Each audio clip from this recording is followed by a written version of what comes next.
Oke, jam 2 peserta masuk.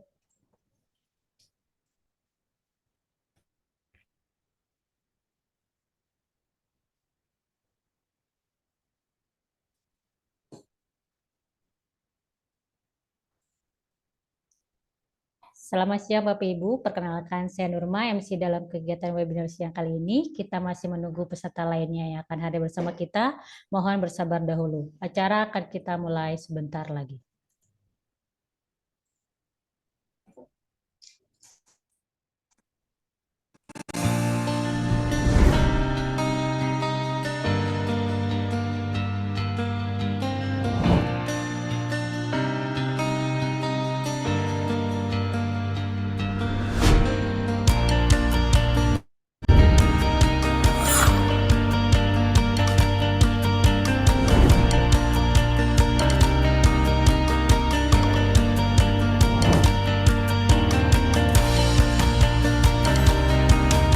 Mengucapkan selamat atas penyelenggaraan Indobuildtek. Semoga berjalan lancar dan sukses.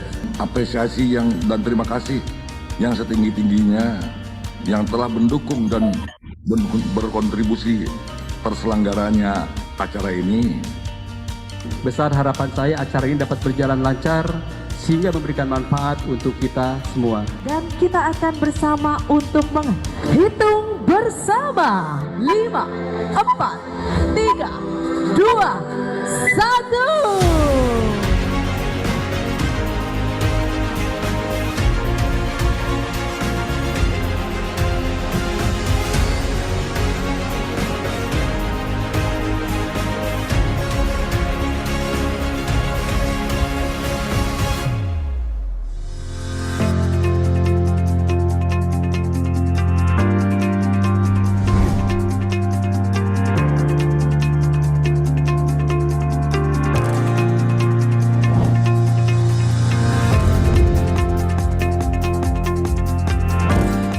Saya merasakan Indobuildtek kali ini di 2023 sangat-sangat bagus dan meriah. Dari sejak hari pertama, hari Rabu, sampai ke hari ini Jumat, trafficnya sangat-sangat baik. Saya rasa tahun ini eksibitor semua lebih all out ya. Saya rasa dari kualitas eksibitornya, dari kualitas visitornya, semua sangat lebih baik dari tahun lalu. Dari visitornya sendiri kita cukup mendapatkan respon positif ya sebagai Onda, sebagai brand, karena memang visitornya sendiri cukup ramai dan antusias sekali. Indobuildtek luar biasa. Saya melihat banyak sekali materi promosi yang dilakukan, dan yang mengejutkan juga ternyata pengunjungnya jauh lebih banyak dibandingkan tahun lalu. Jadi good job buat Indobuildtek 2023. Banyak sekali proyek-proyek sudah mulai, dan juga banyak juga proyek-proyek yang tadinya tertunda sekarang sudah mulai aktif kembali. Jadi ada sangat bright future lah sih saya bilang. Indobuildtek this year has been very successful, and we really do believe this is the right platform for us to be part of the entire Indonesian building community. Our main objective is to bring RIM's sustainability mission into the life of all Indonesians.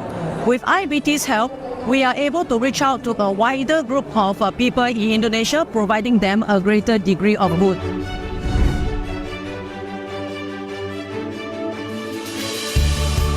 Actually, this is not only a hope, we really did our best. We worked together close with organizers to try to attract more buyers. We see the Indonesian market as a strong market and a strong industrial market. The industry is very well built and very well defined, particularly in the steel industry. When trust and reliability are tested and obtained by the deeds, it's priceless. So we are looking for forward collaboration, and we're always having Indobuildtek in mind.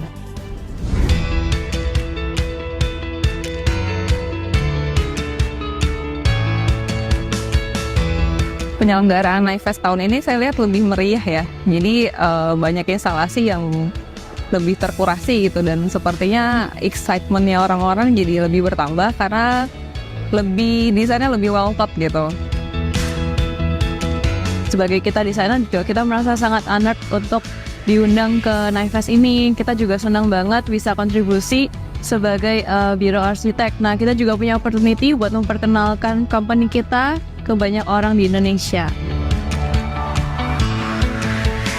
Instalasi yang kami buat ini itu bertema Oasis. Instalasi kami lebih banyak bermain di warna dan lampu sehingga lebih gampang dicerna oleh customer-customer yang datang ke instalasi kami.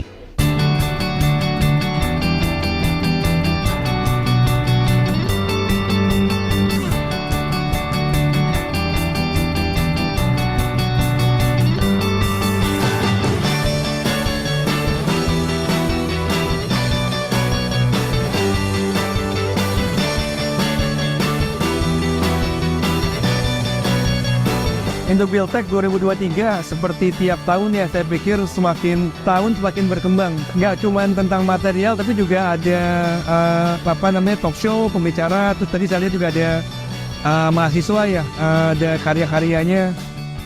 Menarik buat melihat satu kegiatan arsitektur interior dan desain pada satu area percampuran dari industri dan profesi gitu.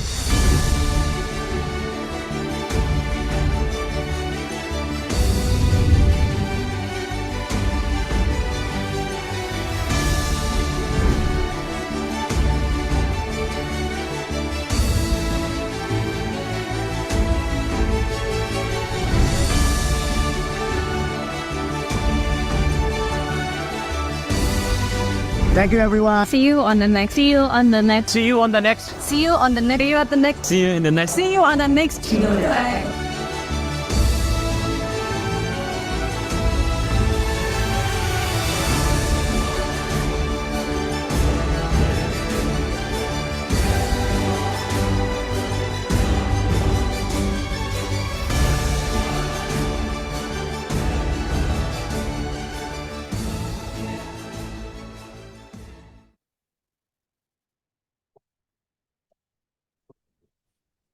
Assalamualaikum warahmatullahi wabarakatuh. Selamat siang Bapak Ibu dan rekan-rekan sekalian. Terima kasih atas kehadirannya dalam webinar siang kali ini yang akan membahas Smart Building Monitoring. Jika ada pertanyaan dapat disampaikan dalam kolom chat dan nanti akan kita bahas dalam sesi Q&A. Dapatkan door prize berupa voucher Oppo senilai Rp100.000 untuk 3 orang terpilih. Acara ini didukung oleh Aptiknas, Asosiasi Pengusaha Teknologi Informasi dan Komunikasi Nasional, Event Cerdas One Stop Digital Transformation and E-Service, dan media partner diskom.web.id, portal IT dan media hukum. PT 521 Teknologi Indonesia merupakan distributor partner dari PRTG untuk Indonesia. Di sini sudah ada Bapak Pangki Christian selaku dari Direktur PT 521 Indonesia yang akan menyapa kita semua. Silakan Pak Pangki.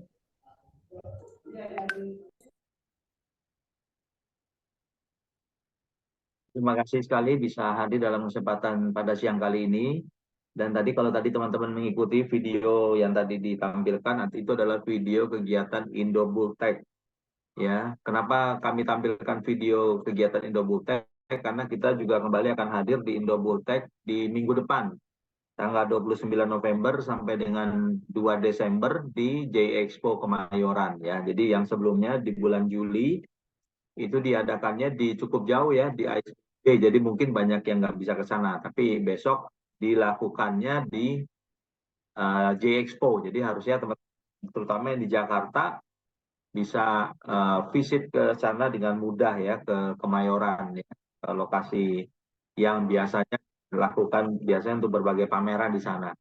Nah, itu berkaitan dengan tema yang akan kita bawakan pada siang kali ini, jadi smart monitoring. Nah, saya mau kasih bocoran sedikit ya. Jadi pertama, pemerintah kita sedang menggarap IKN, dan dalam salah satu peraturan IKN itu memang ada peraturan terkait dengan gedung cerdas. Nah, gedung cerdas atau smart building ini sudah menjadi salah satu standar yang akan dipasang di IKN, dan setelah nanti IKN tentu akan berlanjut ke berbagai gedung-gedung yang lain di kota-kota kita gitu ya, terutama di kota. Jadi nanti apa yang harus kita siapkan? Nah, salah satunya adalah kemampuan untuk bisa memonitoring. Jadi mungkin kalau mengganti semua infrastrukturnya pasti nggak gampang, tapi bisa dimulai dengan melakukan monitoring ya. Nah, jadi nanti kita akan coba bahas itu dalam ini. Jadi silakan nanti teman-teman mengikuti yang nanti akan disampaikan oleh Mas Aji ya. Saya nantikan nanti pertanyaan-pertanyaan yang menarik dari teman-teman untuk bisa kita bahas dalam kesempatan sesi webinar kita siang kali ini. Itu saja Mbak Nurma, terima kasih. Oke, terima kasih Pak Pangki atas sambutannya. Selanjutnya kita akan mendengarkan sharing company profile 521 yang akan disampaikan oleh Mbak Poppy Aurora selaku account partner. Silahkan Mbak Poppy.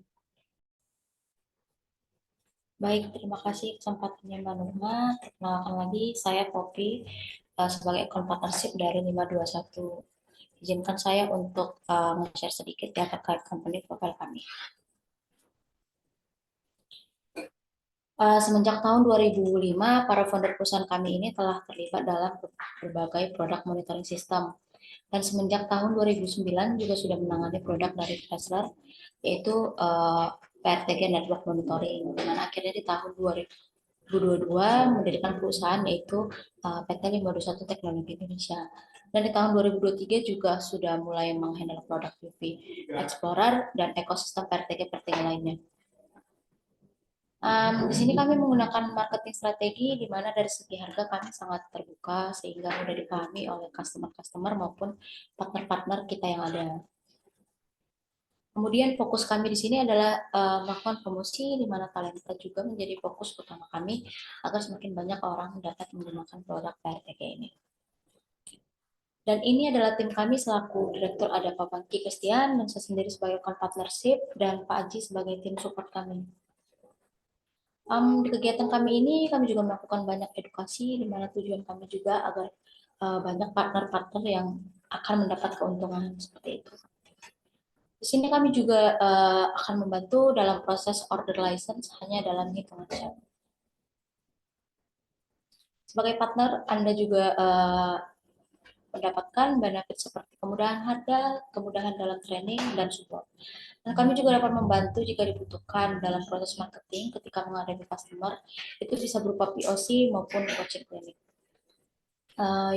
Dan tujuan umumnya yaitu untuk menghilangkan hambatan-hambatan terkait dari mulai distributor, partner, dan end user seperti memberikan standarisasi dalam pengetahuan produk yaitu seperti training, mentoring, dan sales marketing. Seperti itu. Bapak dan Ibu rekan-rekan sekalian juga dapat menghubungi kami di nomor 02152905299 dan di email resmi kami di partner@521indonesia.com. Dan bisa juga mengunjungi website resmi kami untuk kegiatan-kegiatan lainnya di www.521indonesia.com dan sosial media kami di @521indonesia. Itu saja, saya kembalikan ke Mbak Nurma, silakan Mbak.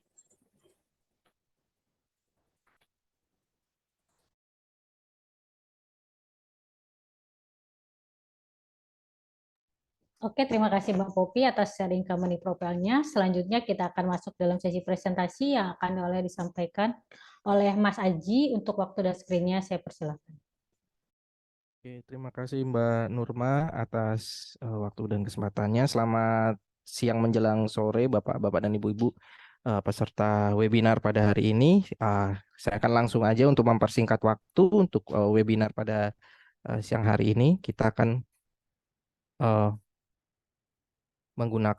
kita akan mulai dengan Smart Building Monitoring dengan subjeknya adalah IoT Solution for Building Monitoring. Nah, kita tahu sekarang ini banyak yang tadi seperti Pak Pangki jelaskan, pemerintah kita sudah memulai terutama untuk di tempat calon di IKN nanti ya, itu harus semua gedung-gedungnya atau semua bangunan-bangunannya itu sudah menggunakan smart building ya, atau gedung pintar atau ini smart building monitoring, dan harus termonitor di sini. Nah, kita akan masuk berikutnya. Bentar. Oke, sorry.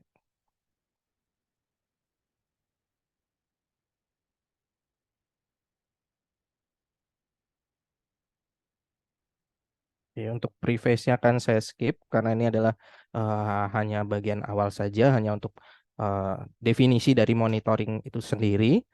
Terus kemudian kita akan mulai dari tujuan dari monitoring secara umum adalah kita akan mendapatkan waktu, menghemat waktu, kemudian menghemat biaya dan menghemat tenaga. Jadi tujuan utama dari monitoring itu sendiri secara umum adalah tiga ini, dan dengan kondisi kita misalnya kondisi monitoring dan selebihnya adalah mengurangi downtime, kemudian kita dapat mengoptimalisasi jaringan ataupun perangkat-perangkat yang lain dan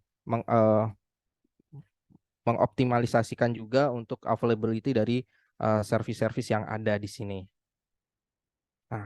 Nah, ini kita ada QR code untuk free trial version dari PRTG. Bapak Ibu bisa langsung capture atau di foto, nanti bisa dijalankan di komputer atau di scope di rumah ataupun di sekolah atau di manapun.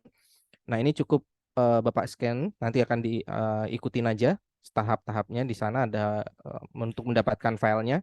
Nah, untuk PRTG sendiri defaultnya secara umum ini diberikan trial selama 30 hari. Jadi selama 30 hari PRTG ini dibuka seluas-luasnya untuk sensor dan parameternya dibuka secara gratis oleh PRTG sebagai free trial. Setelah 30 hari PRTG masih dapat Bapak Ibu pakai menjadi PRTG free version dengan hanya 100 sensor. Jadi kalau misalnya di rumah maupun atau di kantor ataupun di ruko atau di warehouse atau di gudang mau menggunakan PRTG secara free trial atau free versionnya, ini bisa langsung dilakukan di sana. Nah, ini dapat menggunakan melalui yang QR code yang kita berikan di sini. Ini bisa Bapak Ibu kirimkan atau di-download saja. Nah, untuk berikutnya kita akan memasuki yang namanya Smart Building Monitor. Smart Building Monitor ini lebih umumnya dia terkoneksi dengan perangkat-perangkat seperti CCTV, kemudian perangkat-perangkat suhu, THS ya, ada temperature and humidity, kemudian kita mau mengukur listrik, biasanya mengukur kemudian ada meteran air, kemudian kita mau memantau fan kita jalan berapa RPM, kemudian kita mau lihat sensor-sensor yang berupa gas, kebocoran gas ataupun kebocoran air. Di sini kita bisa memonitor menggunakan beberapa solusi. Dan di sini ada namanya adalah IoT atau Internet of Things di sini, dan dari perangkat-perangkat IoT ini sensor-sensor tersebut dihubungkan dengan IoT, dan kemudian IoT ini yang akan melemparkan data-data tersebut ke dalam PRTG dan akan dideskripsikan dan kemudian akan ditampilkan dalam bentuk data diagram, chart, kemudian ataupun data tabelnya, dan kemudian data tersebut kita bisa buat dalam bentuk grafik ya. Jadi bisa Bapak Ibu pergunakan untuk melihat monitoring apakah meteran air saya ini posisinya benar atau enggak untuk flow data airnya. Kemudian untuk kelistrikan, misalnya kelistrikan di rumah itu berapa voltase, berapa ampere gitu ya, bisa dimonitor di sana. Terus kemudian katakanlah ada kebocoran gas, kebocoran leak, biasanya ini berhubungan dengan di data center. Nah, ini bisa dimonitor melalui PRTG. Nah, kemudian kita akan lanjut. Maaf, ini agak lambat koneksiku di sini. Nah, untuk smart building sendiri ini terbagi menjadi 4 tipe yang berbeda. Jadi ada smart building atau smart building dalam bentuk smart office dan komersial. Ini biasanya dalam bentuk perkantoran atau gedung yang sekarang ada di Jakarta dan nantinya ada di IKN juga akan berbentuk seperti ini. Kemudian smart home ini biasanya kita menggunakan contohnya kalau kita akan memantau di rumah saat ini ada lampu bisa diredupkan, kemudian kita bisa lihat CCTV, kita memantau CCTV di rumah, kemudian bisa melihat listrik ya secara sekarang menggunakan solar panel, itu bisa dipantau juga.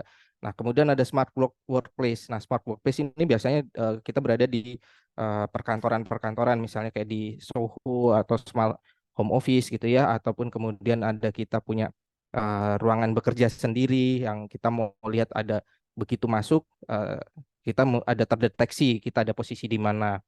Kemudian ada lagi namanya smart factory dan warehouse. Nah, ini berhubungan dengan lingkup yang lebih luas lagi. Nah, ini kita bisa memantau kinerja dari mesin-mesin, kemudian kita dapat katakanlah kita punya mesin-mesin lama nih, mau dalam hal ini mau kayak semacam di monitor dengan biar seolah-olah atau biar sejajar dengan keluaran mesin-mesin terbaru gitu ya, yang sekarang sudah banyak mesin yang menggunakan digitalisasi atau menggunakan teknologi digital. Nah, mesin-mesin lama bisa menggunakan salah satunya menggunakan protokol ataupun perangkat namanya OPC-UA. Nah, dari OPC-UA ini kita bisa memantau juga outputnya dan kemudian kita hubungkan dalam bentuk chart atau diagram di PRTG. Nah, bagaimana sih ini sistemnya ya? Kalau di sistemnya sebenarnya sangat mudah sekali. Jadi ketika kita mempunyai perangkat-perangkat IoT, kita mempunyai macam-macam device, kita mempunyai sensor-sensor, misalnya ada paling mudah adalah temperatur dan humidity di rumah misalnya ataupun di kantor. Kemudian perangkat dihubungkan dengan IoT. Kemudian dari IoT itu outputnya akan dilemparkan ke dalam bentuk PRTG dan sehingga kita dapat melihat gambaran-gambarannya. Selain dari perangkat-perangkat tadi, kita juga kita bisa memantau dari database, kemudian application yang lain, kemudian CCTV, kemudian penggunaan listrik ya, kita bisa macam-macam, kita bisa pantau di sini untuk memonitor dari kinerja-kinerja perangkat-perangkat tersebut.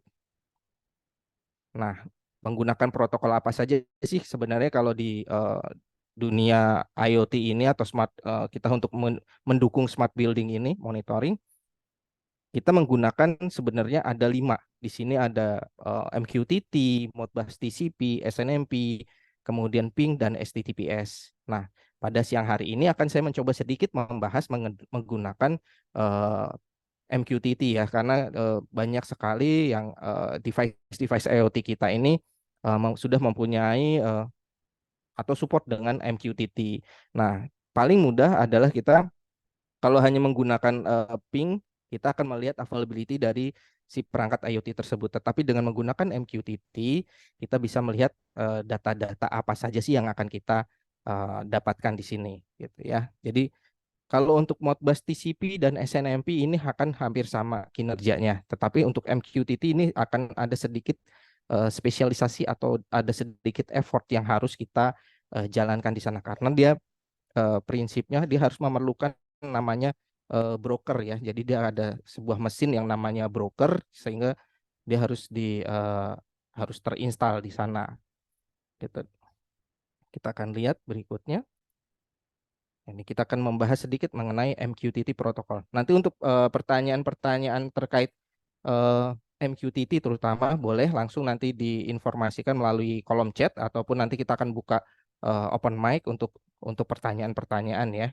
Nah, untuk MQTT skemanya akan seperti ini. Jadi ketika kita mempunyai sensor-sensor, katakanlah saya mempunyai 2 sensor, contoh sensor di sini namanya temperatur dan humidity. Nah, si temperatur dan humidity ini akan dia mempunyai informasi-informasi ke dalam MQTT broker.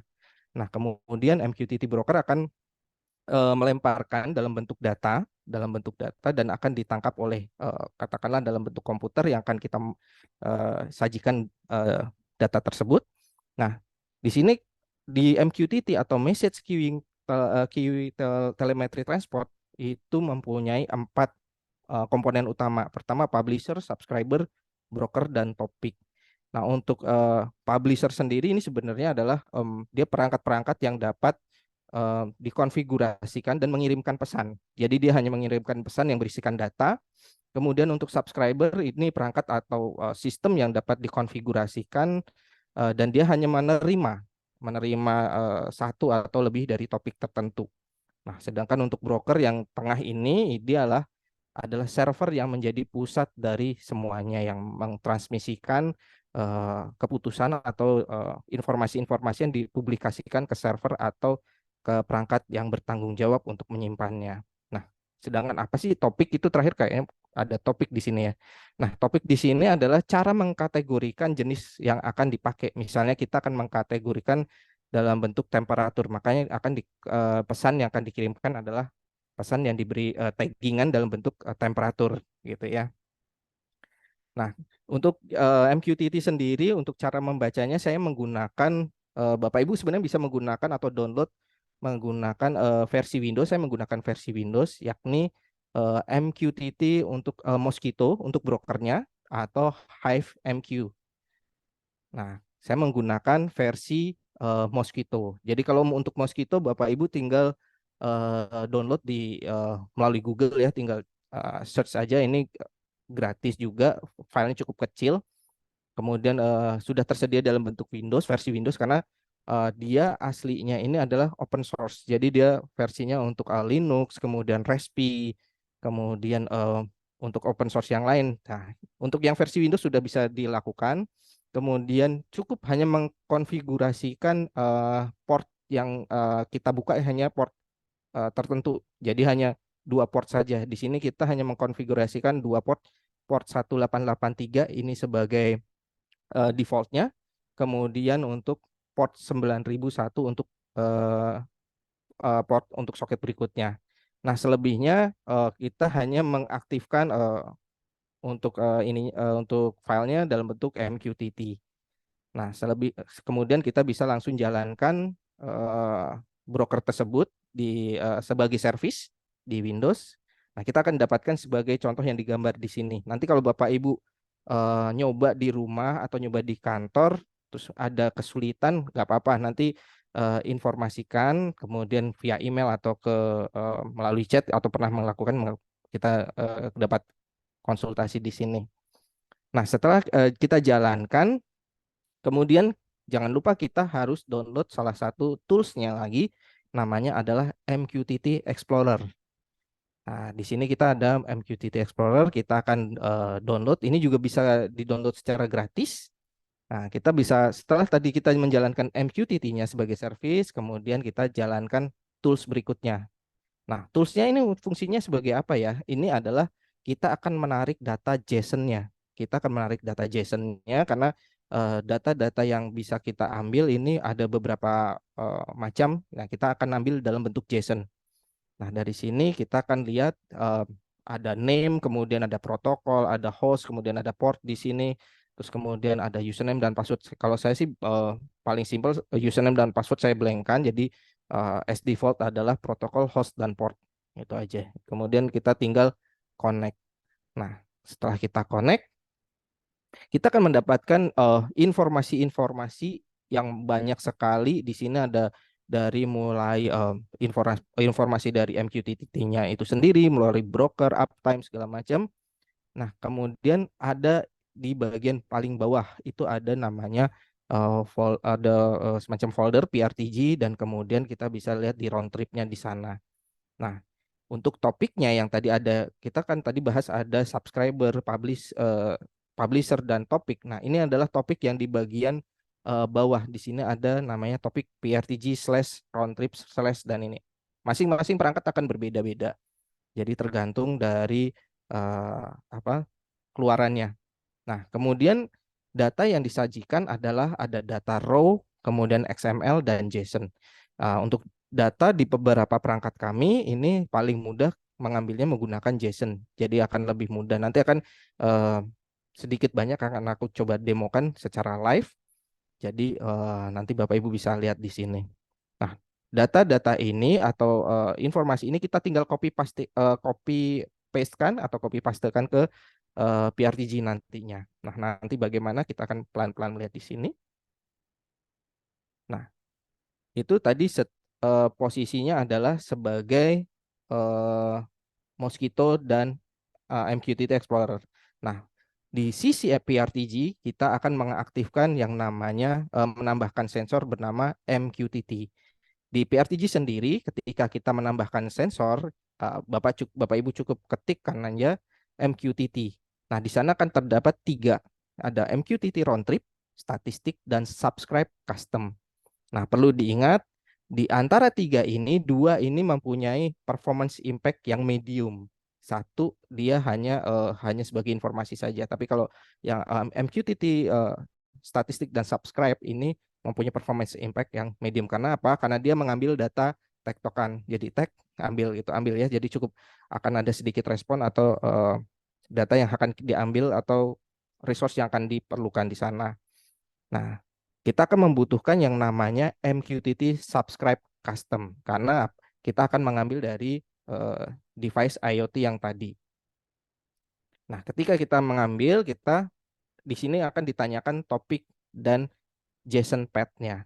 Nah, topik dan JSON path-nya kita ambil dari MQTT Explore tadi. Kita cukup copy pastekan di sini, kita cukup informasikan value-nya apa, kemudian unitnya apa, kita tinggal save. Nah, ini dia untuk MQTT, hasil keluaran dari MQTT sensornya. Nah, ini untuk yang round trip. Kemudian untuk yang subscribe, saya menggunakan produk dari salah satu MCB, ada Schneider IEM 2050.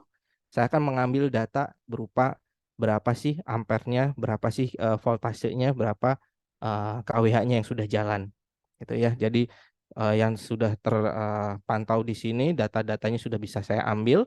Ini bisa dipakai untuk ketika Bapak Ibu punya sensor lain, bisa langsung menggunakan hal yang sama. Jadi nggak usah khawatir.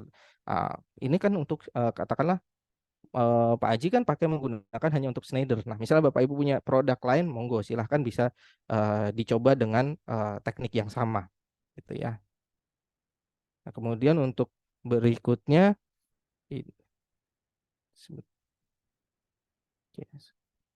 oke.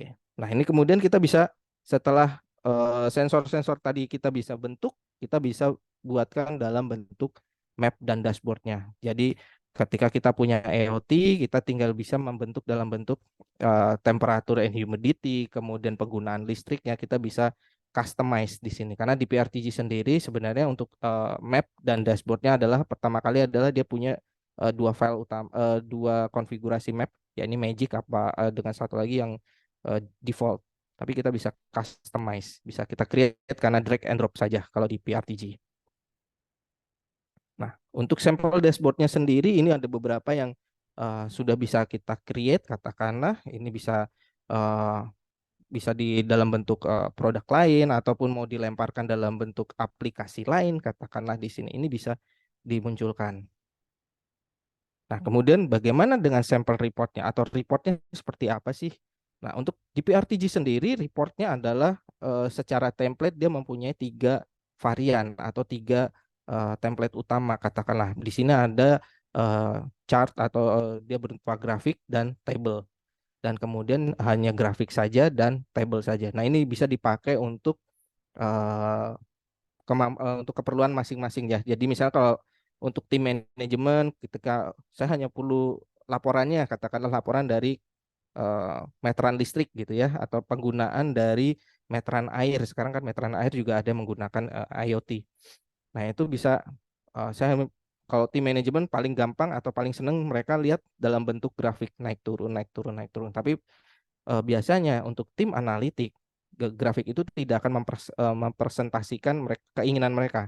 Maka di PRTG membuat dalam bentuk table juga. Kalau di table tim analitik bisa melihat di jam berapa, di waktu berapa, atau di periode keberapa, kenapa ini alatnya ada anomali, atau kenapa ini perangkatnya ada kerusakan atau apa, itu bisa dipantau di sana untuk tim terkait ya. Jadi dari PRTG sendiri sudah menyediakan template yang bisa dimodifikasi. Nah, karena di sini ada untuk timingnya juga bisa dibedakan per 1 menit, per 5 menit, sampai ada periode tertentu. Nah, ini dia untuk beberapa sampel report kalau kita menggunakan IoT untuk THS. Nah, smart building ini mempunyai keuntungan, atau ketika kita memonitor dengan smart building, keuntungan apa saja sih yang bisa kita ambil di sini? Yang pertama, kita bisa mendapatkan mendeteksi dari perangkat-perangkat yang rusak secara dini. Jadi ketika kita ada anomali perangkat kita, atau ada katakanlah saya mau melihat sensor-sensor dari si listriknya kok nggak jalan. Dengan monitoring dengan PRTG sudah kelihatan ketika ada anomali perangkat itu akan berwarna merah atau berwarna orange dengan warning-warning tertentu. Nah, ini menyebabkan tim infra atau tim di lapangan akan lebih mudah mengetahuinya terlebih dahulu. Jadi supaya lebih action akan yang dihasilkan akan lebih cepat. Jangan sampai pimpinan kita atau di top level manajemen mendapatkan laporan terlebih dahulu. Wah, itu sudah red flag ya bagi tim lapangan kalau sudah ketahuan udah si manajemen udah tahu duluan, wah, misalnya Pak ini kenapa nih listriknya mati gitu ya. Padahal tim lapangan nggak tahu ada di lapangan gitu ya. Itu kita dengan adanya PRTG ini kita bisa mendeteksi lebih awal, lebih dini gitu ya. Nah, kemudian setelah mendeteksi kita bisa melakukan predictive maintenance. Nah, ketika melihat perangkat yang sudah akan rusak, ketika sering anomali berarti wah ini perangkat ke depannya nggak bener nih, atau perangkat ini IoT ini kayaknya harus diganti gitu ya. Jadi kalau harus diganti ada beberapa action yang harus disampaikan kepada tim manajemen. Katakanlah pembelian baru, pengadaan baru, ataupun harus melakukan sesuatu hal untuk enhance si device-device tersebut. Jadi lebih dari tim lapangan akan lebih aktif menginformasikan kepada tim manajemen.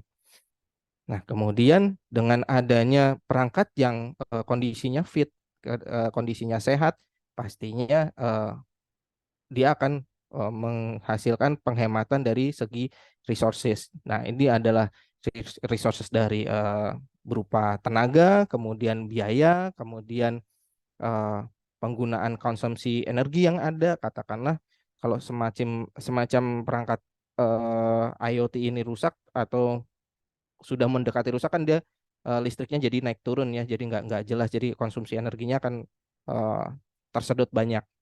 Nah, ini dengan adanya kita sudah bisa melihat dengan menggunakan monitoring ini atau dengan menggunakan PRTG, kita sudah bisa salah satunya untuk saving resources di sini. Nah, keempat ini tentunya setelah semuanya perangkat dinyatakan fit, dinyatakan baik dalam pekerjaan ataupun di dalam operationnya sudah oke, pastinya akan meningkatkan produktivitas. Jadi tim yang bekerja pun katakanlah tim monitoring pun akan lebih dapat produktivitasnya akan lebih bersemangat ya. Jadi dengan perangkat-perangkat yang sehat ataupun perangkat-perangkat yang baik. Gitu. Nah, ini saya ulang sedikit kalau misalnya tadi ada yang belum foto silahkan. Oke, saya buka pertanyaan untuk ini untuk smart building, terutama untuk penggunaan MQTT protokol ataupun protokol yang lain. Silahkan apabila ada pertanyaan terkait bagaimana sih atau caranya kalau misalnya di rumah atau di kantor sudah punya perangkat, saya ingin nambahin gitu ya. Boleh silahkan.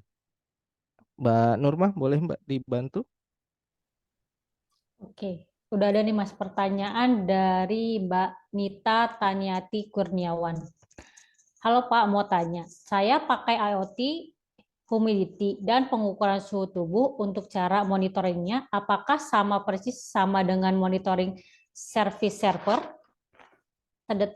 Sedetail seperti temperatur, suhu, dan adakah alertnya? Untuk temperatur, suhu. Humidity. Oke, kalau untuk di humidity sendiri ini banyak sekali Ibu Anita ya tadi ya. Ibu Nita, sorry maaf, Ibu Nita. Nah, untuk perangkat-perangkatnya Ibu bisa melihat di sekarang banyak sekali di e-commerce untuk brand-brandnya, untuk THS. Yang penting dia pertama menyediakan protokolnya adalah SNMP, paling mudah. Jadi perangkat itu sudah dalam bentuk RJ45 atau Ethernet base dan dia IP base. Kemudian dia mempunyai support SNMP. Kemudian ketika dia punya fitur lain, misalnya katakanlah mempunyai Modbus ataupun mempunyai MQTT support, nah itu bisa kita monitoring dan hasilnya nanti akan detail. Nah nanti akan saya coba menggunakan, saya akan sedikit show untuk ininya. Saya bawa izin sebentar ya Mbak ya. Izin untuk share screen.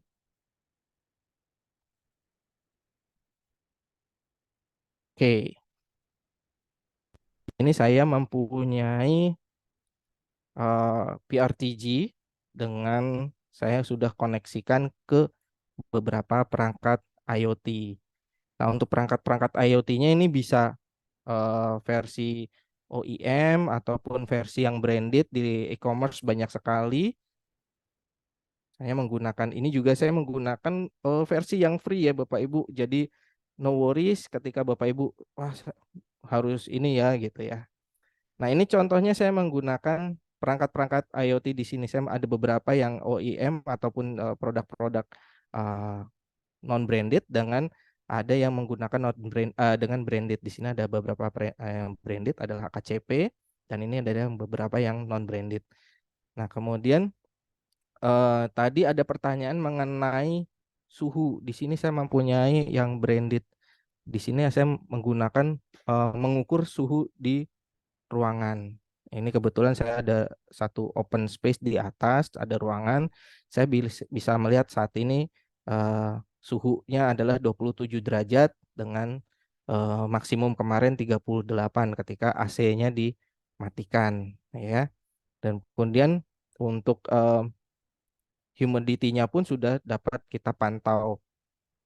Untuk humidity kita bisa lihat di sini ada humidity sebesar 52%.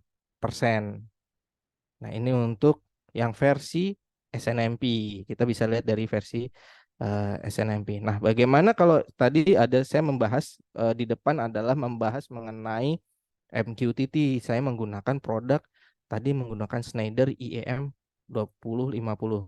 Nah, mungkin kalau bapak-bapak atau ibu-ibu yang sudah berkecimpung di dunia listrik, untuk mendapatkan data dari produk ini akan sangat mahal cost-nya biasanya ya, karena sebenarnya produk-produk ini yang branded ada, mereka mempunyai software atau mempunyai aplikasi tertentu untuk pengambilan data tertentu. Cuman kalau kita mau mengakses pastinya membutuhkan cost biaya yang harus dikeluarkan. Nah, dengan PRTG kita menggunakan MQTT karena mereka menyediakan yang dibuka kalau nggak salah MQTT, kita bisa ambil datanya. Nah, ini saya menggunakan MQTT untuk mengambil data current average-nya, kemudian voltage-nya, kemudian ada power total dan energi yang terdelivered. Ini ya. Ini kurang lebih 10 jam sudah berjalan. Jadi ada grafik-grafiknya juga. Nah, kalau yang di sini untuk voltage LN average-nya ini kan hanya 2 digit, sebenarnya dia menggunakan sampai ada 1 digit lagi di belakang koma. Jadi di sini akan lebih detail di sini. Nah, ini dari gambaran dari kita menggunakan MQTT. Nah, tentunya ini saya menggunakan brokernya juga broker yang tadi yang menggunakan Mosquitto, jadi sudah free. Kemudian saya menggunakan PRTG-nya juga free, hanya 100 sensor, saya hanya memonitor ini aja. Itu bagi saya udah cukup. Dan saya device untuk monitoringnya, device untuk servernya sendiri saya saya menggunakan komputer kecil saja. Jadi kayak komputer mini PC saya menggunakan di sana. Gitu. Nah, demikian Bu Nita, semoga menjawab. Nah, mungkin saya lanjutkan ke Mbak Nurma, saya kembalikan Mbak, silakan. Pertanyaan selanjutnya dari Pak Ai Witarsa. Jadi MQTT ini fiturnya dari PRTG atau software yang dikolaborasikan dengan PRTG? Oke, kalau untuk MQTT sendiri ini protokol Pak. Jadi PRTG hanya mengambil datanya, data protokolnya. Jadi kalau untuk PRTG hanya mengambil datanya, jadi dia tidak menyediakan MQTT-nya. Yang menyediakan adalah device-nya. Jadi ketika Bapak beli IoT, kemudian di sana di kontennya katakanlah misalnya Bapak beli sensor untuk IoT untuk listrik misalnya di sini ya. Di sana ada SNMP, ready, kemudian ada Modbus, kemudian ada MQTT, nah itu dari aplikasi di dalamnya. Dan kita hanya cukup ngambil data tersebut, kita grab dan kita ambil dan kita munculkan dalam bentuk grafik seperti ini, gitu. Itu Pak. Oke, ada yang mau bertanya langsung nih Mas Haji dari Pak Fajar Suryantara. Boleh, silakan Pak. Selamat siang Pak. Salam kenal. Saya ingin bertanya perihal ini kan smart building PRTG ini hanya memonitoring ya. Ini bisa terintegrated dengan BAC nggak? Building Automation Controlling. Jadi biasanya kita bukan hanya building automation system monitoring saja, tapi sebagai controlling. Jadi untuk mengkontrollingnya kita tidak konvensional lagi. Jadi contoh hal jika terjadi overheating, ya kita sudah men-setting temperatur dan juga suhu di area data hall, kita menyebut data hall, itu seperti pendingin itu sudah kita atur secara otomatis. Nah, dan kita memakai BAC, Building Automation Controlling.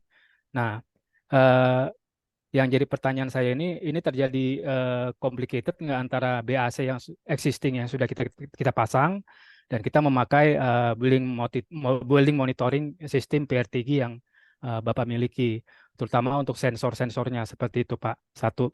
Kedua, untuk smart building monitoring ini, apakah bisa menghitung power usage efisiensi PUE secara otomatis atau kita masih menghitung konvensional, mengambil data secara grab, kita ngambil raw datanya dan kita menghitung secara konvensional. Itu saja pertanyaannya. Terima kasih Pak.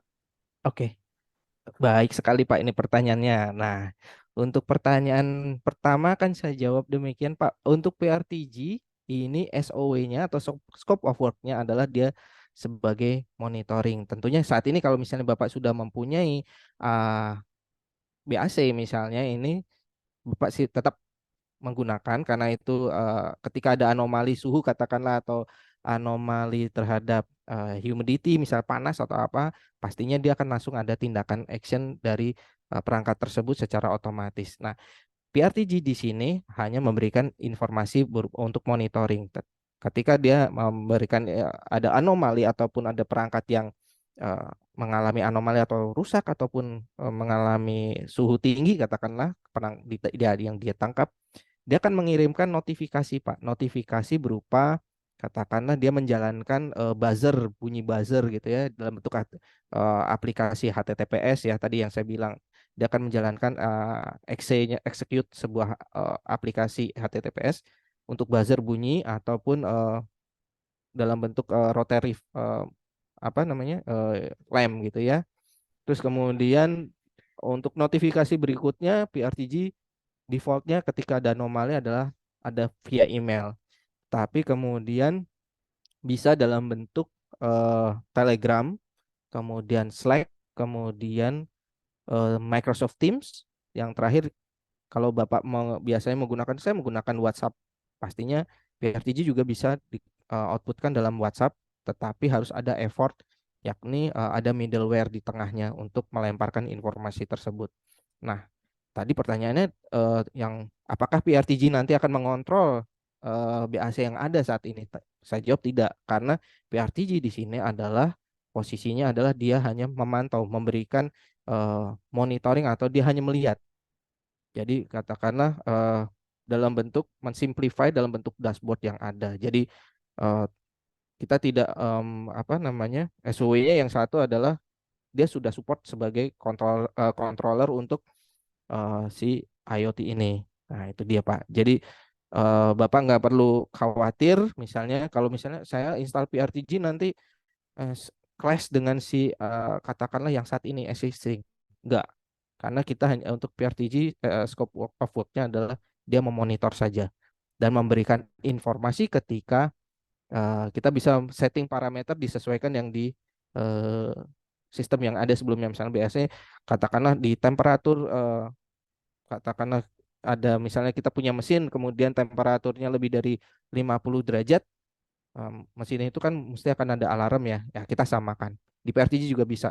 Ketika kita memberikan notifikasi dengan apa batasan-batasan misalnya lebih dari 50 derajat nih, dia akan memberikan lemparan informasi ke misalnya tim lapangan, mesinnya ini loh, mesinnya ada overheat nih atau menjelang overheat nih. Jadi udah tim yang di lapangan udah pegang di handphone karena PRTG juga bisa diakses melalui gadget, bisa menggunakan tab atau menggunakan handphone.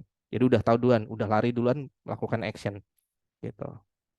Untuk yang pertanyaan berikutnya tadi, boleh Pak diulang Pak untuk pertanyaan yang kedua? Ya, untuk yang kedua, perihal mengenai power usage efisiensi.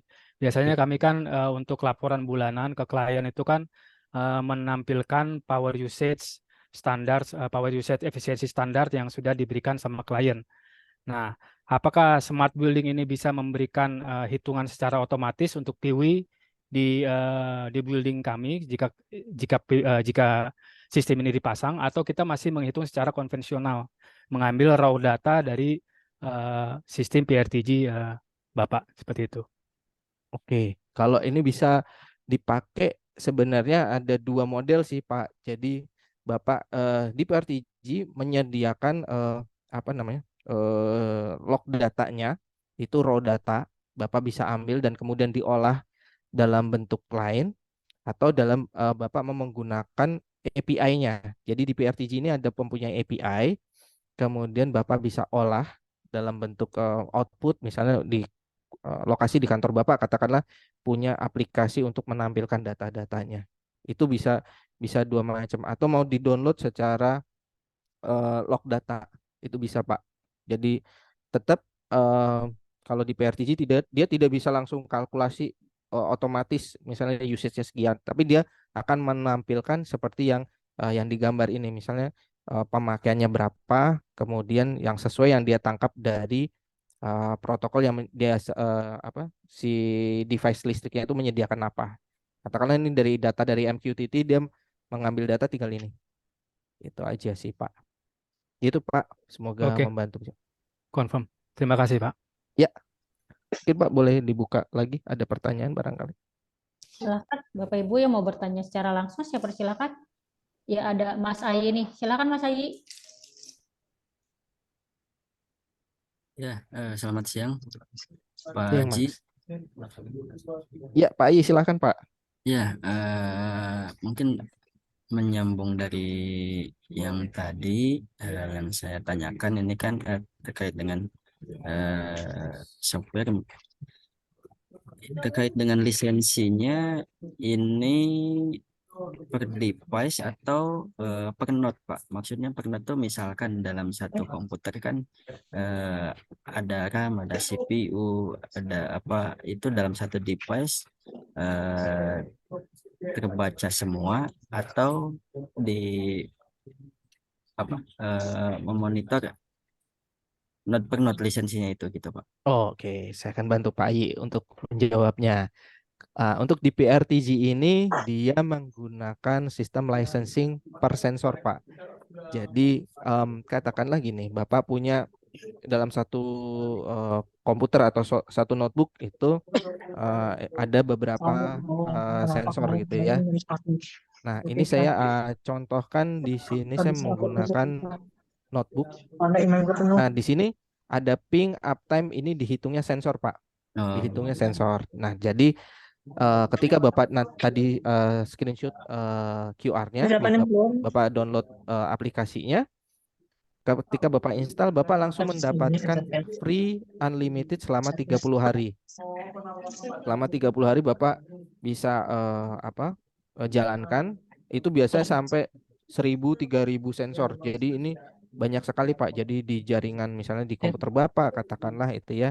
Nah, tetapi ada yang memang dia harus di add sensor secara manual. Contohnya katakanlah semacam kayak di IoT, dia tidak otomatis, dia kan pastinya akan menambahkan semacam tadi ya saya bilang ada MQTT, kemudian ada menggunakan SNMP custom. Nah, kita akan mendapatkan informasi yang detail di sana. Nah, untuk PRTG sendiri secara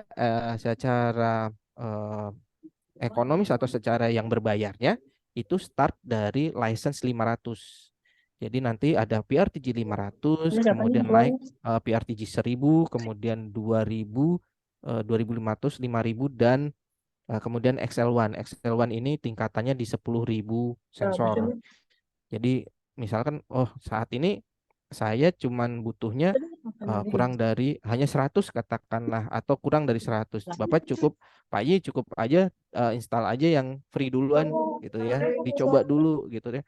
Ternyata nanti di kemudian hari ternyata sensornya bertambah dan bertambah. Nanti tinggal menyesuaikan dengan kebutuhan yang ada. Nah, biasanya dari kami memberikan tips kepada para pengguna PRTG gitu ya, untuk sensornya ini jumlah sensor berapa sih untuk sizing, katakanlah yang paling mudah gitu ya. Katakanlah saya punya satu modem gitu ya. Satu modem saya paling membutuhkan 5 sensor. Ada uptime, kemudian ping, kemudian ada memori, kemudian ada Ethernetnya dan sebagainya. Nah, kemudian setelah modem pastinya saya butuh switch. Nah, yang dipakai di sini yang diukur adalah switch manageable atau yang bisa di konfigurasi. Nah, kalau untuk yang switch unmanaged itu dia tidak ada yang konfigurasinya ya. Tapi kalau switch manageable itu pastinya saya akan membutuhkan kurang lebih 5 sampai 10 sensor di sana. Ada uptime-nya, kemudian ada memorinya segala macam, kemudian ping, Ethernet 1, Ethernet 2, apakah dia menggunakan VLAN atau menggunakan broadcast yang lain. Nah, kemudian untuk server katakanlah atau CPU misalnya saya membutuhkan kurang lebih 15 sampai 20. Kenapa di sini saya membutuhkan agak banyak? Pastinya ketika kita ambil datanya, kita akan membutuhkan yang namanya disk health-nya, ada CPU load, kemudian I/O, kemudian ada Ethernet ketika dia punya 2 Ethernet atau lebih, kemudian ketika dia menjalankan memorinya pasti akan dapat dipantau di sana. Itu pasti kita akan membutuhkan lebih dari 15 sampai 20, tapi ini tergantung dari pemakaian. Nah, PRTG sendiri kembali ini adalah menggunakan sistemnya perhitungan per sensor. Jadi tidak per node. Jadi katakanlah Bapak punya 100 notebook misalnya atau 100 komputer atau 100 device, tapi Bapak hanya membutuhkan 1 sensor per device. Misalnya hanya ping aja Bapak udah dapat 100. Gitu Pak Ayi. Semoga menjawab. Oke. Ya, makasih Pak Haji atas jawabannya. Lalu untuk pendeteksiannya itu based on IP address atau bisa melalui yang lain atau MAC address atau hal yang lainnya gitu Pak? Oke. Kalau untuk pendeteksiannya sendiri ketika Bapak install, dia menggunakan yang namanya auto discovery. Auto discovery ini paling mudah menggunakan IP address. Nah, ketika dia menggunakan IP address, pasti dia hanya mendapatkan paling tidak satu sensor yang didapat, ya ini sensor ping. Sensor ping ini hanya untuk sensor availability. Kemudian ketika kita menjalankan SNMP-nya kita aktifkan untuk device-device yang menggunakan IP ini, pastinya akan kita mendapatkan informasi lebih dalam lagi. Nah, kemudian kita bisa jalankan monitoring di sana. Nah, ini bisa dipakai untuk ketika Bapak baru menggunakan atau mau mengajarkan kepada tim yang lain untuk menggunakan PRTG, bisa dimulai dari yang free trialnya dulu gitu Pak Ai. Oke, Pak Haji. Satu lagi Pak Haji, untuk di factory, untuk di smart factory ini kan kita ada satu mesin yang dataran out. Nah, dataran out tersebut kan sudah berupa sensor dan menghitung counter jumlah produk yang keluar gitu. Nah, itu di PRTG ini bisa menampilkan dataran outnya juga nggak Pak? Oke, data run out-nya ini dalam bentuk dia database atau bagaimana, Pak? Iya. Oke, kalau untuk database dia menggunakan database apa nih? Ada SQL atau apa gitu? Oke. Boleh dilempar di sini. Nah, kalau untuk di PRTG sendiri sudah ada sensor untuk application-nya juga. Jadi untuk menggunakan, kalau dia menggunakan Windows SQL, itu ada Microsoft SQL yang sudah bisa diambil di sana. Kemudian ada lagi yang namanya MySQL dan satu lagi Postgre. Cuman tidak seperti tidak detail ya, tidak secara deep sekali karena dia akan menginformasikan respon time terhadap PRTG. Kemudian kalau Bapak tadi menginformasikan ada Smart Factory, ketika ada punya mesin-mesin yang lama, Bapak dapat menggunakan satu device atau satu protokol namanya OPC-UA. Nah, ini kalau di e-commerce juga ada, tinggal nanti katakanlah di attach atau dipasangkan di mesin tersebut, kemudian baru bisa dilakukan monitor di sana gitu ya. Jadi bisa kelihatan dia menggunakan, ada uptime-nya, ada kemudian informasi apapun yang didapat dari OPC-UA ini ke PRTG. Ini bisa. Jadi sekarang sudah mulai beberapa, katakanlah di pabrik-pabrik ini kan ada yang dia pengen lihat produktivitas si mesin ini atau mesin pabrik ini, tapi dia mesinnya adalah katakanlah mesin lama, sedangkan yang mesin-mesin yang sekarang ini kan adalah mesin-mesin digital atau mesin-mesin yang sudah terbarukan ya di sini ya. Kalau ini mesin-mesin lama bisa nggak dimonitor? Nah, kita menggunakan bantuan yang namanya OPC-UA untuk memonitor kinerjanya di sini, dan ini sangat membantu sekali bagi tim operator dan tim IT. Jadi ada informasi tektokan di sana gitu, Pak Ayi. Oke, Pak Haji, terima kasih atas penjelasannya. Mungkin nanti akan bisa diskusi lagi. Oke. Nah, ini kebetulan mungkin saya close dulu untuk pertanyaan PRTG. Kebetulan kita ada ada new update insight untuk software. Nah, ini berhubungan dengan PRTG. Kenapa? Karena ini ada informasi yang detail atau informasi yang bisa saya share di luar dari IoT yang tadi. Sebentar, aku mungkin boleh lanjut ya, Mbak ya. Oke, sebentar. Oke, ini kita ada sedikit QA. Sorry, setelah QA. Sebentar. Saya share dulu.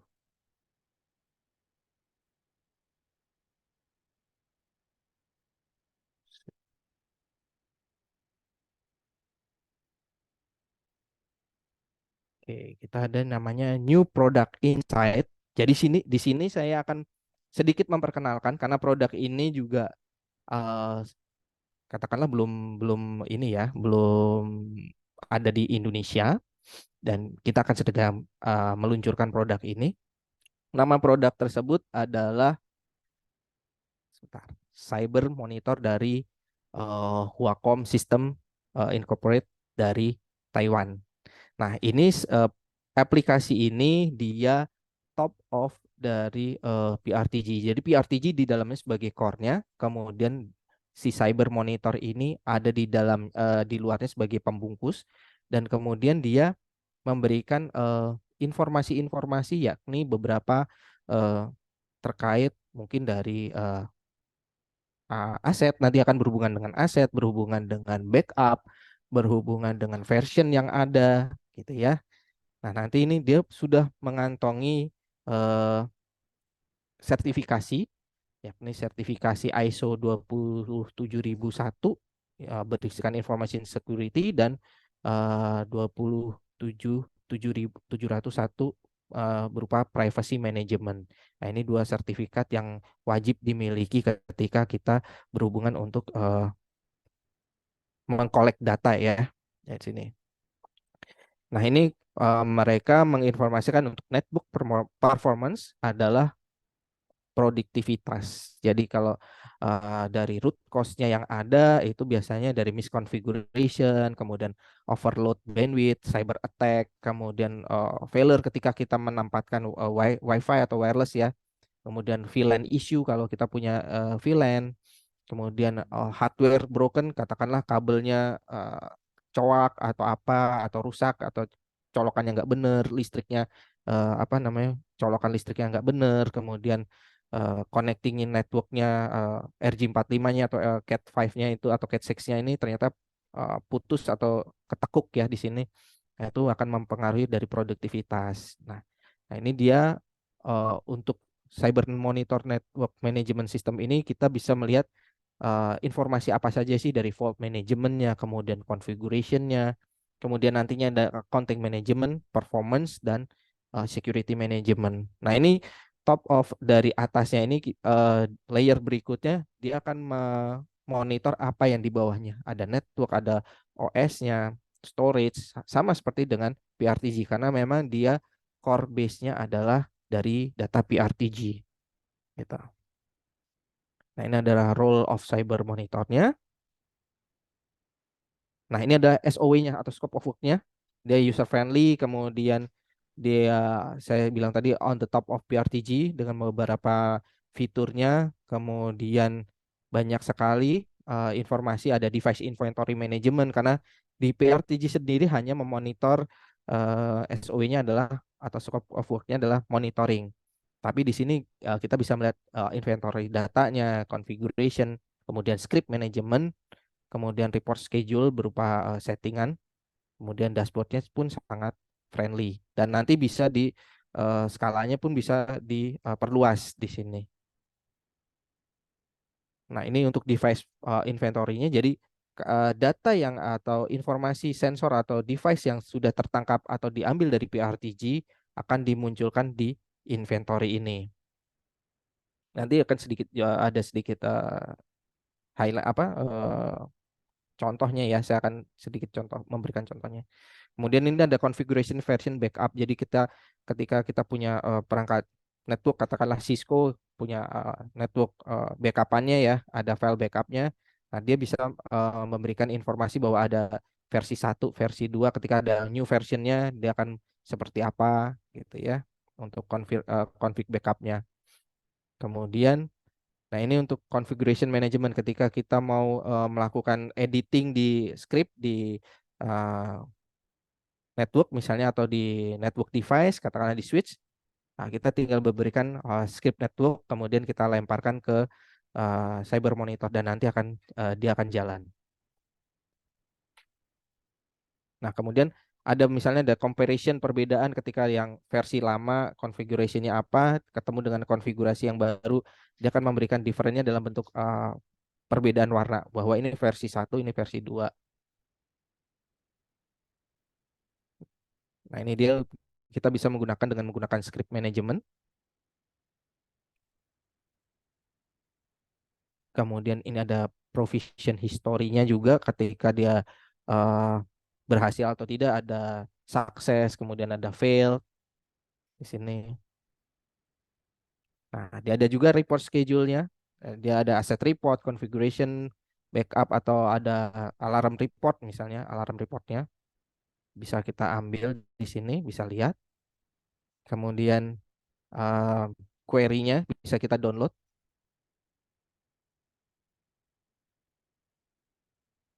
Oke. Nah, ini ada alarm overview. Nah, alarm overview ini sama dengan yang diambil dari si PRTG, ada Axis server contohnya di sini. Nah, ini more dashboard-nya. Sebenarnya ini adalah dashboard dari hampir sama dengan dashboard information yang ada di PRTG. Katakanlah tadi di PRTG tadi ada warna hijau, merah, orange, dan biru. Ini transformasikan dalam bentuk informasi dashboard seperti ini. Namanya Cyber Monitor. Nah, kemudian untuk reportnya, Cyber Monitor juga menyediakan report untuk config backup report, kemudian alarm summary report. Nah, kemudian ini ada produknya juga, dia ada beberapa level ya. Di sini ada versi basic, plus, dan pro. Pastinya untuk yang versi pro ini, untuk di listing ini, dia akan lebih komplit ya, karena di sini ada namanya access point distribution and hot zone analysis-nya di sini. biasanya nggak ada yang biasa bisa menganalisa atau distribusinya seperti apa, terus kemudian sinyalnya harus bagaimana gitu ya. Kemudian ada MAC address-nya, kemudian IP address yang diblok atau yang di-enable dia terinformasikan di sini. Kemudian ada detection for network fraud. Nah, ini bisa dilihat di versi yang Pro gitu ya. Untuk contohnya, untuk tangkapan contohnya saya sedikit ini.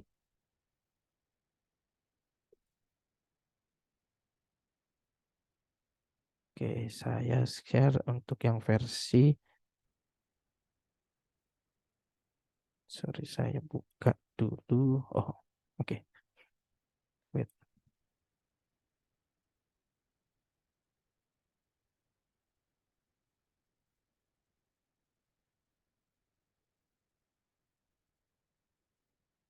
Oke, ini sudah terlihat. Sebentar. Nah, ini dia untuk cyber monitor dari Wacom. Ini produk dari Taiwan. Sebentar, saya sepertinya salah password. Saya ketik dulu. Nah, ini dia. Ini adalah tangkapan dashboard awal dari si cyber monitor tadi yang seperti yang dipresentasikan tadi.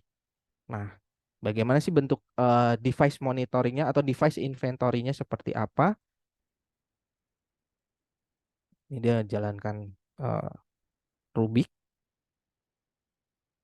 Produk ini saat ini sedang dalam proses oleh PT 521. Nanti akan kedepannya kita akan membuat suatu webinar tersendiri lebih detail dengan produk ini. Nah, ini dia tangkapannya dari yang tadi saya bilang, karena core-nya adalah PRTG, dia mengambil data dari PRTG. Nah, ini dia sama apa yang kita lakukan di sini di PRTG servernya adalah akan ada juga melakukan hal yang sama, perubahan yang sama. Karena memang dia basicnya memang mengambil data di dalamnya. Kemudian kita bisa lihat di sini ada beberapa menu dashboardnya. Ini yang tadi dashboard. Kemudian ada interface statusnya seperti apa. Ini ada informasi. Ini kita nggak punya inventory status. Oke, kita akan ada inventory.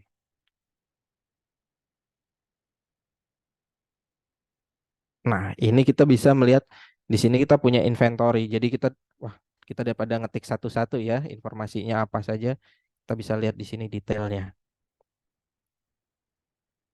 Bisa lihat di sini ada beberapa informasi apa kita bisa ambil. Sorry. Nah, di sini ada compression-nya. Ini cukup komplit, bisa dikomplitkan. Nah, ini yang ada tulisan config version. Nah, kalau kita sudah mempunyai beberapa peralatan device yang terhubung, kita bisa lihat di sini. Kemudian tadi ada script management. Kalau kita mempunyai ada script management, kita bisa lakukan. Kita bisa menambahkan script backup ataupun kita untuk menambahkan. Kemudian device script mappingnya seperti apa.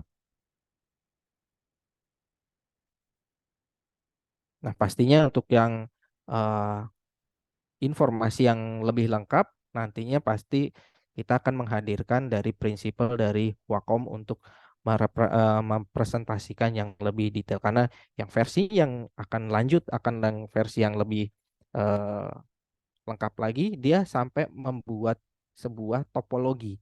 Jadi di sini yang versi yang yang ada di sini adalah belum sampai arah ke topologi. Tetapi nanti di versi yang berikutnya ini ada mempunyai gambaran topologi. Jadi katakanlah Bapak Ibu punya network blank sama sekali bentuknya topologinya berupa apa nggak tahu gitu ya.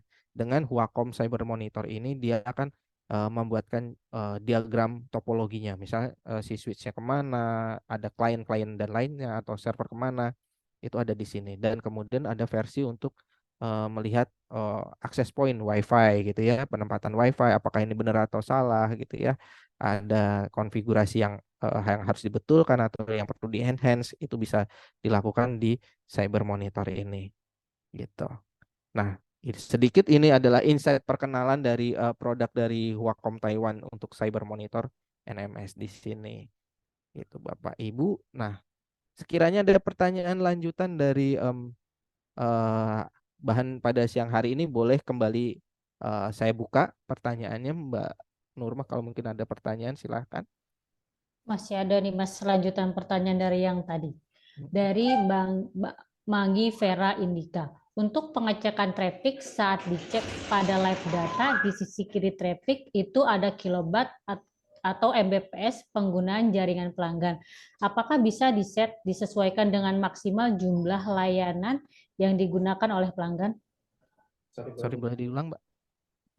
Untuk pengecekan traffic saat dicek pada live data di sisi kiri traffic itu ada kilobyte atau Mbps penggunaan jaringan pelanggan. Apakah bisa diset atau disesuaikan dengan maksimal jumlah layanan yang digunakan oleh pelanggan tersebut? Oke, jumlah layanan boleh di open mic supaya dengan yang bertanya boleh. Mbak Magi silakan Mbak. Boleh? Mbak Magi silakan Mbak. Saya buka langsung Mbak, silakan. Maksudnya boleh dijelaskan Mbak? Tadi kan sudah bantu dari Bapak ya untuk yang pembuatan PRTG-nya. Sorry maaf, suaranya kecil sekali. Boleh di ini? Ya. Tadi kan sudah coba trial ya dari sisi Bapak untuk pembuatan PRTG-nya. Nah, itu kan ada di live datanya itu muncul traffic-nya ya. Kemudian di sisi sebelah kirinya itu kan tadi ada yang angka 0,5, 0, sekian gitu. Nah, biasanya ini kan untuk trafficnya adalah hasil dari penggunaan jaringan pelanggan gitu ya. Nah, dari traffic ini kan pasti ada indikasi full traffic atau kita tahu itu intermittent, itu kalau full traffic dan lain sebagainya.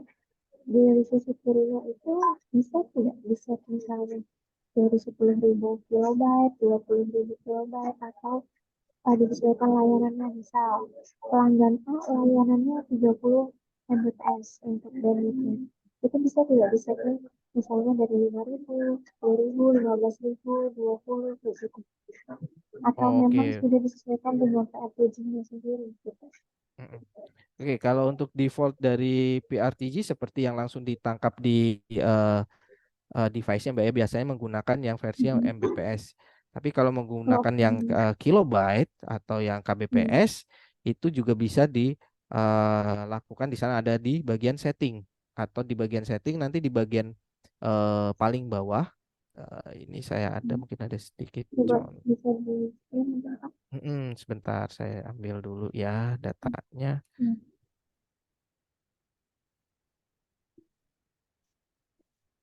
Jadi kalau misalnya per pelanggan berarti katakanlah Mbak Anggi ini punya satu komputer misalnya untuk pelanggan itu, jadi hanya mengkhususkan berapa dia habis, sudah habis berapa ya di sana ya. Iya, untuk penggunaan.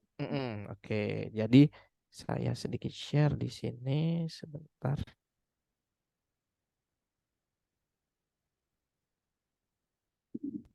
Oke, di sini adalah saya menggunakan traffic sensor untuk Ethernet ya. Saya menggunakan sensor Ethernet. Tinggal Mbak Anggi atau Bu Anggi langsung ke setting. Nanti di sini ada channel configuration unitnya. Nanti mau di dalam bentuk apa di sini. Nah, di sini bisa digunakan dalam bentuk kilobyte, megabyte, gigabyte, terabyte. Ini dia channel unitnya. Secara default melalui secara defaultnya dia akan menangkap apa yang sudah dilemparkan dari device ke PRTG, biasanya dalam bentuk megabit gitu Mbak Bu Anggi, silakan. Tapi lebih disarankan kilobyte atau Mbps-nya Pak? Kalau dari sisi saya misalnya saya akan as it is aja sih Bu Anggi. Jadi nggak ada perubahan kecuali dari sisi end usernya sendiri menghendaki ada katakanlah di SOP kantor itu harus menggunakan aturan atau apa yang harus menggunakan kilobyte. Tapi kalau dari sisi dari kami biasanya memberikan info suggest atau saran as it is aja karena informasi yang ditangkap oleh traffic yang ditangkap ini adalah informasi yang sesuai dengan yang dialirkan itu ya data traffic yang ada itu. Bisa saja itu kalau mau dalam bentuk karena request untuk misalnya megabit atau menjadi kilobit gitu ya atau kbps itu biasanya berhubungan dengan keinginan dari end usernya sendiri gitu. Gitu Bang. Ini saya ada pertanyaan lagi. Ya, untuk yang poin kedua, bagaimana cara membuat holder pada sistem PRTG misalnya dari pelanggan yang kerjasama dengan saya misalnya ada 50, tapi ternyata ada 10 yang sudah data stop atau sudah berhenti langganan, kemudian ada 10 yang tidak. Nah, saya pengen ada pemisahan holdernya itu bagaimana caranya ya Pak? Boleh diulang Bu? Maaf, suaranya kecil banget, kayak mendem suaranya, maaf. Jadi belum Pak. Oke, agak-agak mendingan. Ya, silakan. Nah, ini bagaimana cara membuat folder pada PRTG untuk pemisah. Misalnya saya ada 50 pelanggan. Yang 10 pelanggan itu sudah berhenti langganan, kemudian yang 10-nya lagi ini cuti. Jadi saya akan ada folder untuk pemisah pelanggan-pelanggan tersebut gitu, agar tidak masuk ke alarm ini. Berarti ada Ibu memonitor katakanlah 50 atau katakanlah saya ambillah contoh 20 pelanggan katakanlah ya. Berarti ada 20 device di sini katakanlah atau 20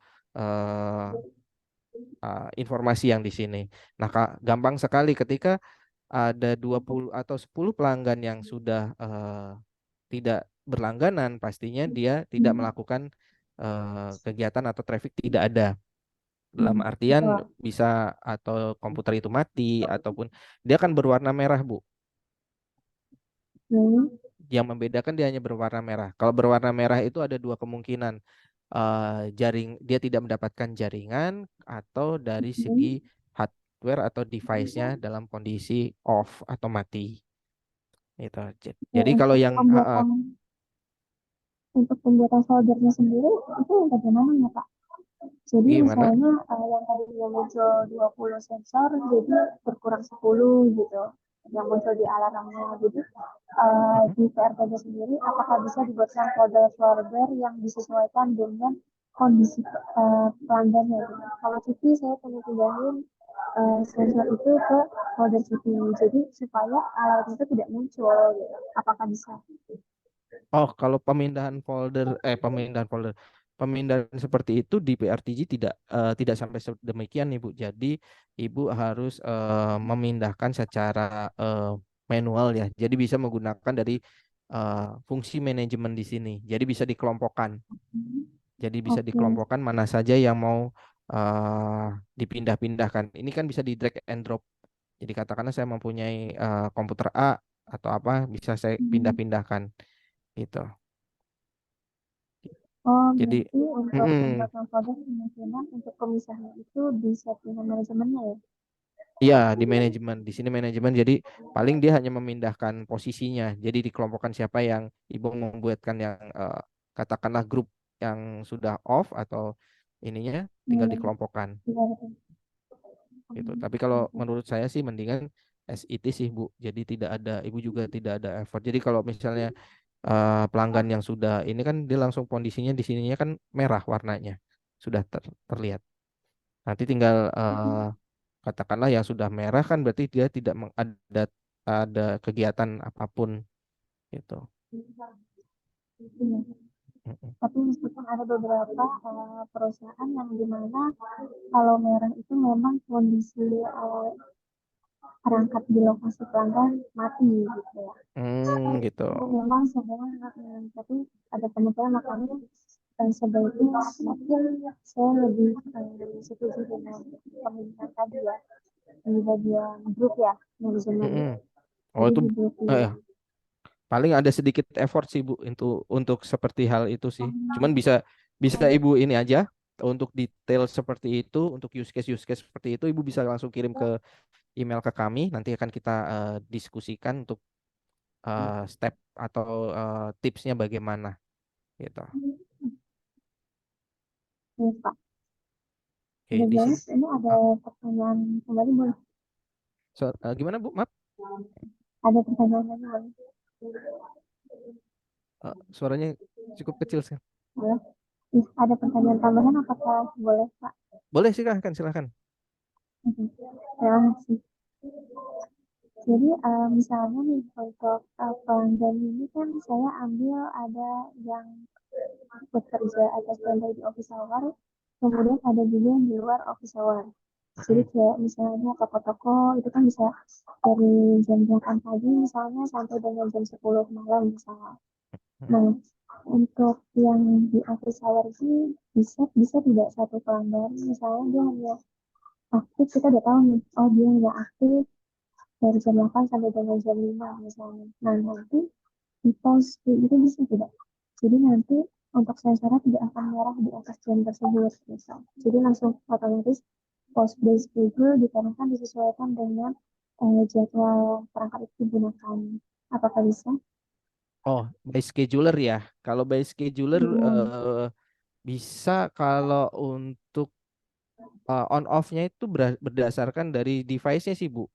Kalau schedulernya, kalau dia kan alatnya nyala, PRTG akan nangkap dia data traffic yang mengalir kan. Tapi kalau dia udah off lagi, dia akan PRTG akan tetap katakanlah bukan memonitor ya, tetap dia memberikan catatan tapi tidak ada traffic gitu. Dia tetap membaca tapi tidak ada traffic. Baru nanti ada traffic lagi ketika device itu nyala. Itu Bu. Jadi nggak ada sistem scheduler. Scheduler hanya berlaku untuk di report. Di reportnya kita bisa setting schedulernya. Gitu. Oh, kalau yang penarikan data itu baru bisa di schedule. Tapi kalau Betul. misalnya kita tahu indikasi perangkatnya mati ini jam 5 sudah tidak ada penggunaan, tidak ada orang di kantor misalnya gitu, itu tidak bisa dilakukan pause ya. Kemungkinan dia akan warna merah karena tidak ada traffic penggunaan gitu ya. Iya, gitu. Karena kan kalau ada beberapa yang perusahaan yang memang ada nih yang warnanya merah itu kalau memang alarmnya trafficnya down. Kemudian ada juga yang biru misalnya memang di post sesuai schedule dari permintaan pelanggan atau apa gitu. Ya bisa. Karena kalau yang dalam PRTG kalau dengan kondisi merah gitu ya, data itu masih terbaca Bu. Jadi Ibu ada apa namanya, ada akumulasi atau baca data itu terbaca bahwa oh kenapa down berarti si device ini dalam kondisi turn off atau mati gitu ya. Tapi kalau dalam pause Ibu tidak mendapatkan data apapun karena dalam dalam situasi pause, sensor itu pause, dia tidak akan memberikan informasi apapun. Jadi Ibu akan ada sedikit gap untuk informasi di sana bahwa tidak ada data ini. Berarti tim manajemen harus siap-siap ketika lo ini kenapa nggak ada data nih biasanya. Karena dalam kondisi PRTG off, dalam kondisi PRTG pause dia tidak memberikan informasi apapun. Tapi ketika dalam kondisi down atau red gitu atau merah, dia akan memberikan data. Oh, dari tim provider memberikan informasi ini loh karena device-nya ini ternyata off nih atau mati nih. Jadi nggak ada dia baru nyala nanti jam 5 gitu ya. Tapi kalau Ibu di pause aja gitu. Nah, pas posisi pause itu Ibu nggak ada catatan data dan itu biasanya ada bagi tim auditor atau tim yang lain misalnya membutuhkan data, dia akan menanyakan, pasti ada gap kosong di tengahnya gitu. Oke, berarti sebenarnya kalau memang mau di-set sebagai scheduler YouTube, kita koordinasi lagi dengan tim yang memang membutuhkan data tersebut Betul, gitu ya. Karena kan betul, kemungkinan tidak akan muncul alertnya atau alarmnya yang warna merah betul, tadi gitu ya. Karena kayak betul Ibu. sudah ada pembagian foldernya sendiri gitu maksudnya. Iya, betul. Jadi harus di apa koordinasikan lagi dengan tim terkait di kantor tersebut gitu. Itu Bu Menggi. Berarti sebenarnya untuk Berarti sebenarnya semua yang saya tanyakan itu sebenarnya bisa dilakukan, tapi alangkah baiknya Sebenarnya bisa. dikoordinasikan dengan tim terkait. Iya, Berarti dari PRTG ini sebenarnya bisa pembuatan folder, bisa melakukan untuk scheduler, kemudian untuk set kilobyte ataupun MPKS sesuai dengan kebijakan perusahaan masing-masing gitu ya. iya. Karena akan kembalikan lagi dengan SOP masing-masing company gitu ya. Gitu, Bu Manggi. Oke. Terima kasih Pak, karena Ya, saya sambil memahami gitu kan, ternyata memang ada settingannya, tapi ya tidak bisa di semena-mena kita buat ya. Maksudnya ya, kita langsung set gitu, tidak bisa. Tapi memang harus persetujuan dan koordinasi dengan tim terkaitnya. Gitu. betul. Oke, terima kasih Pak. Ya, Sudah sama-sama Bu cukup Manggi. banyak. Nah, ini akan saya lanjutkan dengan di kolom chat ada pertanyaan dari Pak Nanang Adiagraha. Ini pertanyaan pertama, apakah digitalisasi industri 4.0 sudah menggabungkan otomatisasi dan teknologi cyber? Bagaimana penerapannya pada smart building? Nah, ini pertanyaan pertama ini sudah ada menggabungkan otomatisasi dan teknologi cyber. Teknologi cybernya itu apa? Itu saat ini sudah dikembangkan untuk IKN, jadi harus penerapan suhu harus ada terkontrol, kemudian humidity tadi yang Pak Fangki waktu di opening tadi bilang itu harus menggunakan smart building ya, jadi kemudian deteksi wajah harus atau tapping menggunakan ID card ter terotomatisasi dan harus dimonitor, itu bisa langsung dilihat di sana. Kemudian yang di pertanyaan kedua, apakah smart building dengan digitalisasi industri sudah mencakup sistem robotik atau IoT? Ya, ini sudah ada Pak. Jadi sudah terintegrasi karena dengan adanya teknologi cloud sekarang ini segala sesuatu sudah banyak sekali dikembangkan. Nah, ada sekarang ini IoT-nya dilemparkan di cloud atau cloud-nya berisi sistem aplikasi yang memantau perangkat-perangkat yang di bawah gitu ya. Kemudian ini untuk AI juga ini sedang berproses, ini untuk berproses. Jadi kedepannya ini Indonesia ini akan semakin maju, semakin canggih untuk AI. Nah ini sambil berjalan gitu. Nah ini saya kembalikan ke Mbak Nurma untuk pertanyaan untuk ini selanjutnya. Pertanyaan terakhir nih Pak Aji dari Pak Taufik Rahman. Mohon infonya Pak, apakah Hawakom bisa mendeteksi adanya DDoS? DDoS. Oh, DDoS. Ya. Oke, untuk PRTG untuk sebagai monitoring DDoS. Nah, kalau untuk monitoring DDoS yang pernah kita assessment atau pernah kita bantu untuk memonitor adalah PRTG bisa memberikan informasi bahwa ada anomali traffic berupa ketika ping-nya naik, kemudian penggunaan memori resource-nya naik, kemudian penggunaan uptime-nya juga naik turun, ya itu tidak stabil, itu dipastikan ada sesuatu hal terjadi di jaringan tersebut. Nah, berupa apa biasanya? Apakah kembali lagi apakah berupa DDoS, kemudian apakah berupa ada ransomware atau berupa serangan yang lain, itu skopnya akan dilanjutkan karena PRTG hanya memberikan informasi ketika ada anomali saja. Ketika ada anomali, dia ada pingnya naik turun tidak stabil, pasti ada sesuatu hal. Kemudian kita lihat di penggunaan resourcesnya hard disknya naik, penggunaan memorinya juga naik, pasti ada sesuatu hal yang memaksa si data tersebut bekerja keras atau si server itu bekerja keras. Nah, untuk mencapai atau untuk mengklarifikasi bahwa oh ini ternyata DDoS, oh ini ternyata ransomware, oh ternyata ini crypto, itu pasti kita harus membutuhkan yang namanya asesmen lanjutan.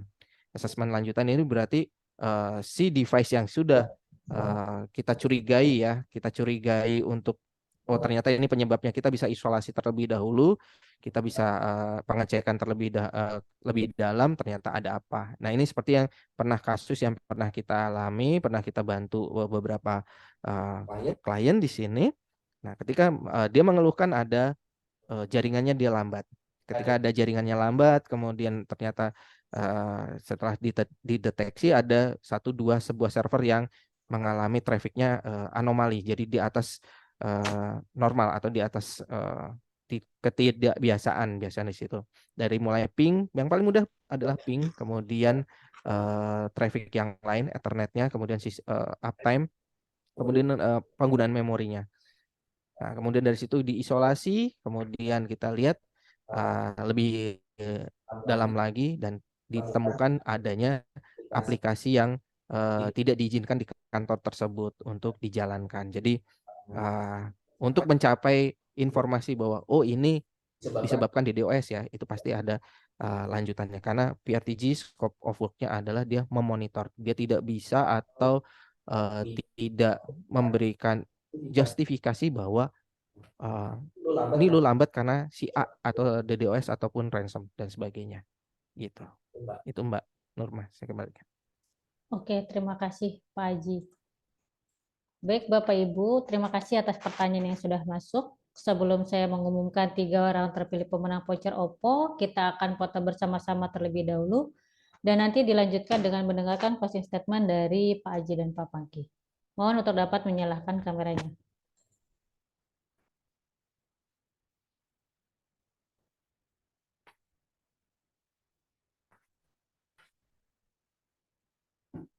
Masih banyak yang belum menyalakan kamera.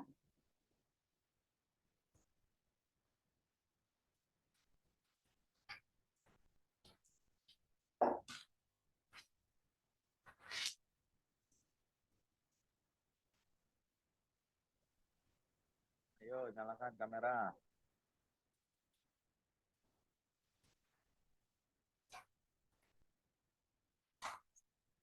Oke, saya hitung sampai 3. 1, 2, 3, sebentar.